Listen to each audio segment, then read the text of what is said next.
I would like to rise to speak on behalf of the community in Newtown electorate, because we know in the electorate of Newtown that racism is not something that scores political points. It is not something that benefits in any way our community, and it is not something that should be used in this chamber or anywhere in the community when it is an attempt to whip up support or whip up fear in the benefits of electoral advantage. I was completely appalled to see today the report and the front page of the Daily Telegraph article that people may have seen that said "Stop White Flight." I was completely appalled to see that, not because I believe that actually many people in the Labor Party, the many people that sit in this chamber, would be supportive of that message at all. I was appalled to see it because it gives an indication, and I think a sign, of where we are at risk of heading as we head into the next state election. We have heard from the people of Newtown in the electorate in relation to this issue that they are worried about racism.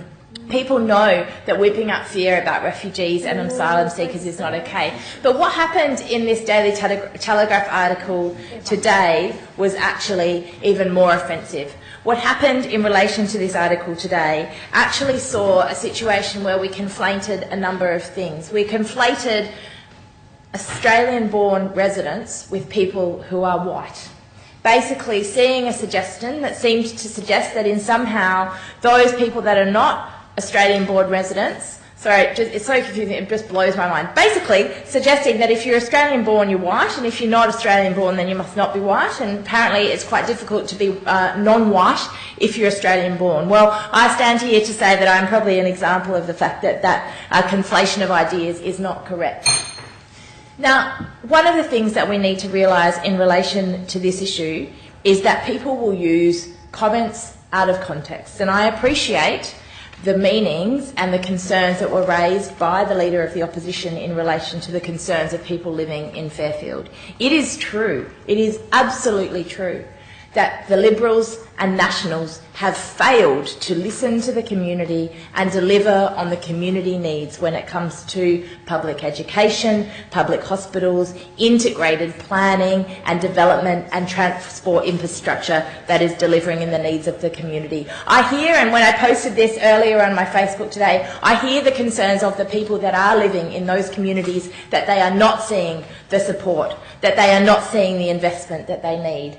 But the sad reality is, when we feed this kind of stuff to a paper like the Daily Telegraph, when we feed that in, we know that it doesn't take much to whip it in to a bit of racist fear. It doesn't take much to turn it into something that it shouldn't be. And that is why I'm urging everybody to be very, very cautious of the way that we do this. I mean, we saw the Daily Telegraph have a headline the other day saying apparently record migration is driving up rents in popular lifestyle and commuter suburbs. The concept that actually it is migration driving up rents and not the fact that we are seeing the failures of these Liberals and Nationals to put in proper protections for people that are renting in this state, now in the order of 2 million people that are renting in this state, demonstrates the complete disaster that is there. We know that the community has a clear choice. The people of Newtown know that the community has a clear choice when it comes to who we want to be running New South Wales. And it is clear that the Liberals and Nationals are doing nothing to address the needs of the communities that we represent.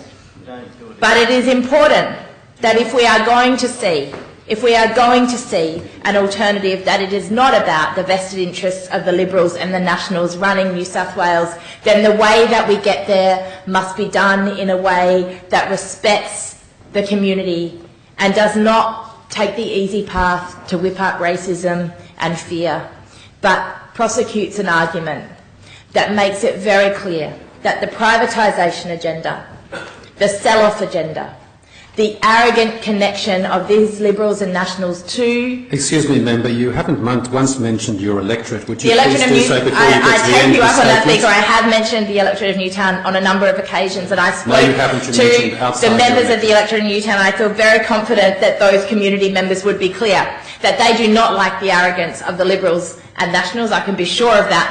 And they would like to see a change to the leadership in this state, but not through one that whips up racism.